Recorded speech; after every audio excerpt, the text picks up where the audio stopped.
책이 저는 요리에 관한 책이라고 생각하진 않고요. 음식 에세이인데 또 그렇다고 음식에 관한 이야기만 있는 것은 아니에요. 음식을 먹었던 사람들 혹은 음식에 얽힌 추억 혹은 그 모든 것들이 얽힌, 그러니까 사람들의 음식과 삶이 어우러진 에세이라고 할 수 있는 거죠.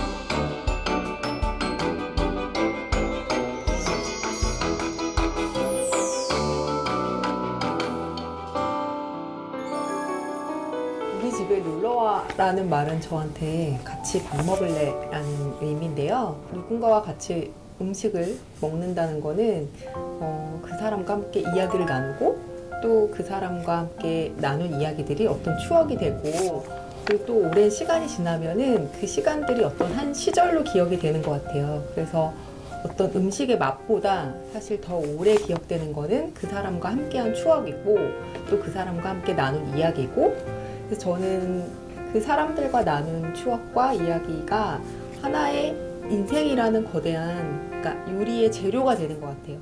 사실 혼자 살다 보면 내 밥 챙기기도 쉽지 않잖아요. 그런데 어떻게 음식에 관심을 갖게 되신 거죠? 언젠가부터 밖에서 사 먹는 음식이 맛이 없더라고요. 제가 만들어 먹는 게 훨씬 맛있고 또 제가 만든 음식을 누군가가 먹어주는 모습을 보는 게 굉장히 뿌듯하고, 그래서 친구들을 하나 둘씩 초대해서 이제 집에서 같이 먹기 시작했어요. 제가 살던 집에 예전에는 2층에 앞에 테라스가 있었고 또 최근 몇 년 전에는 남산이 보이는 곳에 옥상이 있었어요. 근데 그 옥상과 테라스에서 친구들과 함께 이렇게 삼겹살 파티를 하기 너무 좋은 거예요. 그래서 테라스에서 친구들하고 모여서 밥을 먹기 시작하면서 계속 이제 친구들과 집에서 음식을 나눠 먹게 됐는데, 그렇게 파티에 이제 호스트가 돼서 좋은 점 중에 하나는 제가 음식을 준비해서 갖고 나가면은 한창 이야기가 이렇게 무르익어 있는 거예요. 그러다 보면은 제가 이야기를 주로 하기보다는 남의 이야기를 들어주는 사람의 입장이 될 수 있더라고요.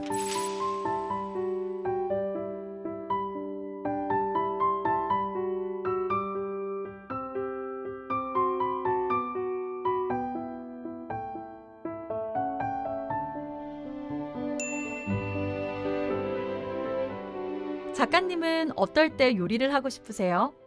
모든 분들이 그럴지 모르겠지만 일단 음식이 나오는 영화나 TV 드라마나 그런 것들을 봤을 때 보면은 저거를 정말 꼭 해서 먹어보고 싶다는 생각을 자주 해요. 영화 끝나고 나서 집에서 직접 만들어 먹을 때가 많거든요. 최근에는 리틀 포레스트 영화를 봤는데 영화에서 양배추로 전을 부쳐 먹어요. 양배추 부침개.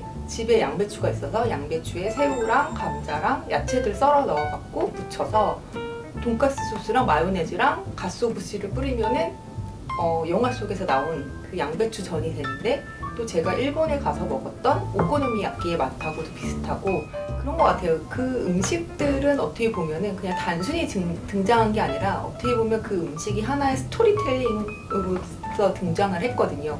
누구나 슬프거나 기쁘거나 혹은 굉장히 인생의 위기를 겪거나 어떤 순간에도 음식은 항상 나누잖아요. 우리가 음식은 항상 먹고, 그랬을 때 그 음식이 이 사람들한테 내 인생에서 어떤 의미가 되나 이런 생각을 좀 많이 하고, 그런 것들이 영화나 이제 소설이나 이런 데 등장을 했을 때 유난히 좀 기억에 많이 남는 것 같아요.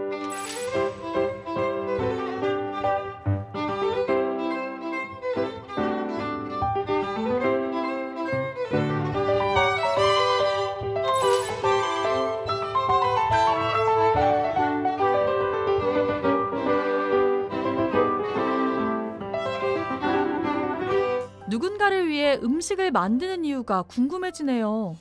아무래도 그냥 자기 만족일 수도 있는데요. 제가 만들어준 음식을 맛있게 먹는 사람들을 보면 그건 정말 저한테 되게 큰 기쁨이더라고요. 어떻게 보면은 엄마의 마음일 수도 있고, 맛있는 음식을 나누고 싶다는 거는 저에게 어떤 가장 즐거운 순간, 행복한 순간을 어떤 사람과 함께 나누고 싶다는 의미인 것 같아서, 그런 맛있는 음식을 나누면서 그런 시간을 나누기 위해서 사람들과 음식을 해먹게 된 것 같아요.